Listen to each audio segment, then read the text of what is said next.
The morning sun stretched across the busy downtown streets, painting the glass towers in warm golden light while thousands of people hurried to work without noticing the quiet battles hidden behind familiar faces. No one expected that a single desperate cry outside the headquarters of one of the city's largest companies would stop traffic, gather a crowd, and uncover a truth buried for more than 20 years. The words echoed through the air with heartbreaking desperation. "Please, don't hit me, I'm already hurt." Every person nearby froze, believing they were about to witness another act of cruelty. But what happened over the next hour would change countless lives forever and remind everyone that the strongest people are often carrying the deepest wounds. Before we continue this unforgettable story, please take a moment to like this video, leave a comment telling us where you're watching from, share this story with someone who believes in kindness and second chances, and subscribe to Journey of Kindness. Every subscription helps us bring more inspiring stories that remind the world compassion still exists. The man standing in front of the expensive black limousine looked nothing like someone who belonged in the financial district. His faded blue shirt had been washed so many times that its color had almost disappeared. His shoes carried the dust of long walks, and his hands were rough from years of honest labor. Beside him stood his little daughter, 7-year-old Nora, holding his hand with complete trust. Her backpack looked older than she was, but her smile still carried the innocence that poverty had failed to steal. The father's name was Rowan Mercer. Every morning before taking Nora to school, he cleaned office buildings several blocks away. Every afternoon he repaired broken furniture in a small neighborhood workshop. Every evening he helped elderly neighbors carry groceries, never asking for payment unless they insisted. His life was exhausting, but every sacrifice had one purpose. Nora deserved a future brighter than the one life had given him. That particular morning Rowan had come to the towering headquarters of Halcyon Industries because he had received a letter weeks earlier. The company had mistakenly deducted money from his late mother's pension account years ago. After countless unanswered letters and ignored phone calls, someone finally invited him to meet the chief executive officer personally. Rowan almost laughed when he received the appointment. Men like him never met people who lived behind glass offices overlooking entire cities. Inside the building, executives rushed from meeting to meeting discussing profits, investments, and expansion plans. At the very top floor worked the company's celebrated CEO, Alistair Vaughan. Newspapers described him as brilliant, fearless, and unstoppable. Investors admired his confidence. Employees respected his discipline. Yet almost nobody knew that every morning he woke with crushing guilt that no amount of success could silence. 23 years earlier, Alistair had made one terrible decision that haunted every achievement afterward. During his early career, he had manipulated financial records to protect a powerful executive from public scandal. The deception ruined several ordinary families, including one widow raising her only son. Although Alistair later became wealthy and influential, he secretly spent years trying to locate those families, hoping to make things right. Most had disappeared without a trace. As Rowan entered the elegant lobby, Nora stared in amazement at the sparkling marble floors and enormous crystal chandeliers. She squeezed her father's hand tighter, feeling out of place among people wearing expensive suits. Rowan quietly reminded her that kindness mattered more than appearances. Nora nodded because she had heard those words every day since she could remember. Security officers initially refused to let Rowan inside, believing he had no appointment. Only after checking the records did they reluctantly escort him upstairs. Meanwhile, Alistair prepared for another stressful board meeting. His assistant reminded him that before the meeting he had one appointment with someone named Rowan Mercer regarding an old pension dispute. The surname immediately caught Alistair's attention. Mercer. His heartbeat unexpectedly quickened because the widow whose life had been destroyed decades earlier also carried that name. Curious and strangely nervous, he cancelled the first 15 minutes of his meeting. When Rowan entered the office, the room fell silent. The walls displayed awards worth millions. The windows overlooked nearly the entire city. Nora quietly stood beside her father, trying not to touch anything. Alistair politely invited them to sit down. Rowan explained that after his mother's death he discovered missing pension payments dating back many years. Those missing funds had forced his mother to work while seriously ill until the day she collapsed.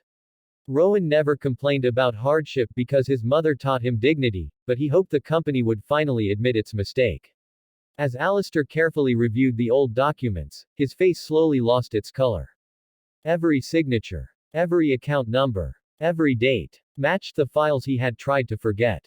This wasn't simply another financial complaint. This was the son of Eleanor Mercer. The family he had unknowingly destroyed. Before Alistair could gather his thoughts, several impatient board members suddenly entered the office, assuming the meeting had already begun. One director looked angrily at Rowan and barked that unauthorized visitors should not waste the CEO's valuable time. Another security guard stepped forward aggressively, reaching toward Rowan's shoulder to force him outside. The unexpected movement startled Alistair. Without thinking, he stepped between them. His voice broke with emotion as years of guilt finally overwhelmed him. Please, don't hit me. I'm already hurt. The entire room became silent. Nobody understood why one of the country's most powerful executives sounded like a frightened man begging for mercy. Board members stared in disbelief. Security immediately stepped back. Even little Nora looked confused. Then Rowan slowly looked into Alistair's eyes. There was something strangely familiar about the man's expression. It wasn't fear of physical pain. It was the unbearable weight of regret. Alistair dismissed everyone except Rowan and Nora. For several long moments neither man spoke. Finally, Alistair opened a locked cabinet and removed an old leather folder covered with dust. Inside were newspaper clippings, faded photographs, handwritten notes, and one picture of a smiling young widow holding a little boy. Rowan recognized the woman instantly. It was his mother. Alistair confessed everything. He admitted that his dishonest decision had destroyed her financial security. He explained how fear and ambition blinded him when he was young. He revealed that he had spent decades searching for Rowan but never succeeded because the family moved repeatedly after losing their home. Tears filled Rowan's eyes. Not because of anger. Because every unanswered question from his childhood suddenly had an answer. He remembered watching his exhausted mother work double shifts while hiding her illness. He remembered nights without electricity. He remembered wondering why life had been so unfair to someone who helped everyone around her. Now he knew. Alistair expected shouting. He expected hatred. He expected Rowan to reject every apology. Instead, Rowan quietly asked only one question. If you knew all these years, why didn't you tell the truth sooner? The question struck harder than any accusation. Alistair admitted the painful truth. He had been too ashamed. Too afraid. Too weak. Success had become the wall behind which he hid his guilt. Nora listened carefully without understanding every detail.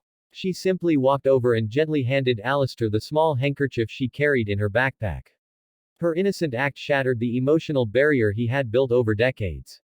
He cried openly for the first time since his 20s. Not as a billionaire. Not as a CEO. But as a broken human being.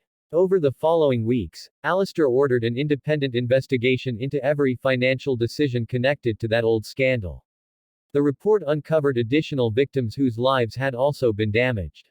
Instead of hiding the truth, he held a public press conference admitting the company's past mistakes and announcing a compensation fund for every affected family. Shareholders feared disaster. News reporters predicted the company's collapse. Something remarkable happened instead. Customers praised the honesty. Employees felt proud to work for a leader willing to accept responsibility. Investors recognized that integrity created stronger businesses than deception. The company's reputation became stronger than ever before. As for Rowan, he refused luxury gifts or expensive houses. He accepted only the compensation that rightfully belonged to his late mother. The rest he insisted should help other struggling families. Inspired by Rowan's generosity, Alistair established the Eleanor Mercer Foundation in honor of the woman whose quiet strength had changed both their lives. The foundation paid school fees for children of struggling single parents, provided emergency financial assistance, and offered job training programs for those rebuilding their futures. Rowan eventually became one of the foundation's community advisors. His experience allowed him to understand people's needs better than anyone sitting in a corporate office ever could. Every Saturday, Rowan and Nora visited the foundation together. Nora loved helping organize donated books and toys for children. She often reminded volunteers that every person deserved kindness because they never knew what someone else had survived.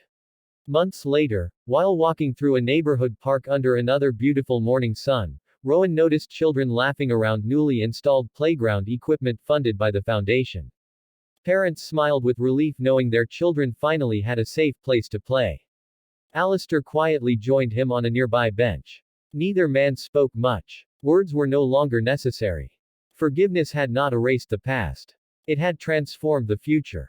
If this story has touched your heart, please like this video, share it with someone who needs hope today, leave a comment, and subscribe to Journey of Kindness. Your support allows these powerful stories of compassion and second chances to reach people who may need them most. Special request. Before this story ends, please comment with one word, forgiveness, if you believe kindness is stronger than revenge.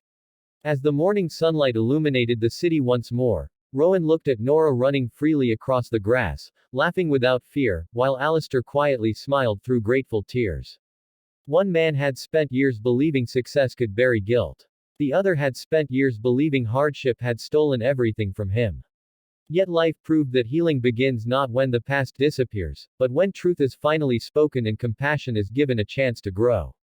Sometimes the greatest miracle is not becoming rich or powerful. Sometimes the greatest miracle is finding the courage to admit a mistake, the strength to forgive, and the wisdom to turn yesterday's pain into tomorrow's hope.